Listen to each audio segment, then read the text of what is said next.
హెల్బోయ్ బెట్ట బ్రీడింగ్లో ఈరోజు వచ్చేసరికి డే 4 ఈవినింగ్ టైంలో అయితే బెట్ట ఫ్రైస్ అన్నీ ఫ్రీ స్విమ్మింగ్ అయితే చేస్తున్నాయి. ఇక్కడ మీరు చూసుకున్నట్టయితే కార్నర్ అన్నిటి పొజిషన్ చూసుకోండి, అన్నీ ఫ్రీ స్విమ్మింగ్ పొజిషన్లో ఉన్నాయి.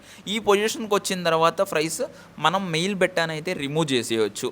లేదు ఫ్రైస్ అనేది కిందకి పైకి ఉన్నాయి, అటు ఇటు ఏలాడుతున్నాయి అంటే మెయిల్ బెట్టాని అలాగే ఉంచేసేయాలి ఇంకొక 1 డే వరకు. ఇప్పుడైతే మన ఫ్రైస్ అన్నీ ఫ్రీ స్విమ్మింగ్ వచ్చేసినాయి కాబట్టి మనం ఇప్పుడు మెయిల్ బెట్టాని తీసేయచ్చు.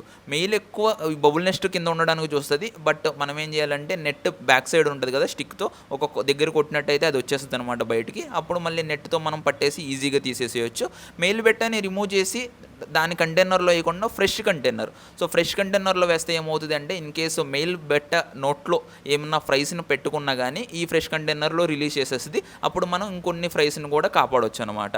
అలాగే ఈ వ్రాపర్ పెట్టుకున్నాం కదా బబుల్ నెస్ట్ ఫామ్ చేయడానికి, ఈ వ్రాపర్ కింద చాలా బేబీస్ ఉంటాయి. అందుకని ఈ వ్రాపర్ని కూడా మెయిల్ బెట్టని ఎప్పుడు తీస్తామో అప్పుడే మనం రిమూవ్ చేసేసుకుంటే మనకు ఫ్రైస్ అన్నీ ఈజీగా తెలిసిపోతాయి అండ్ ఈజీగా మనం వాటిని ఫీడింగ్ కానీ వాటిని కాపాడడం కానీ చేసుకోవచ్చు. సో ఇప్పుడు ఈ బబుల్ వ్రాపర్ కూడా తీసేసాను. ఫ్రై కౌంట్ చూసుకున్నట్టయితే యంగ్ పేర్ కాబట్టి కొంచెం తక్కువే ఉంటుంది fry count. Next time breed చేసినప్పుడు ఇంకా చాలా బాగా వస్తుంది అనమాట. సో మంచి కౌంట్ అయితే ఉంది. ఇది వచ్చేసరికి ఫస్ట్ పేర్, సెకండ్ పేర్ వీడియో దీని తర్వాత అప్లోడ్ చేస్తాను.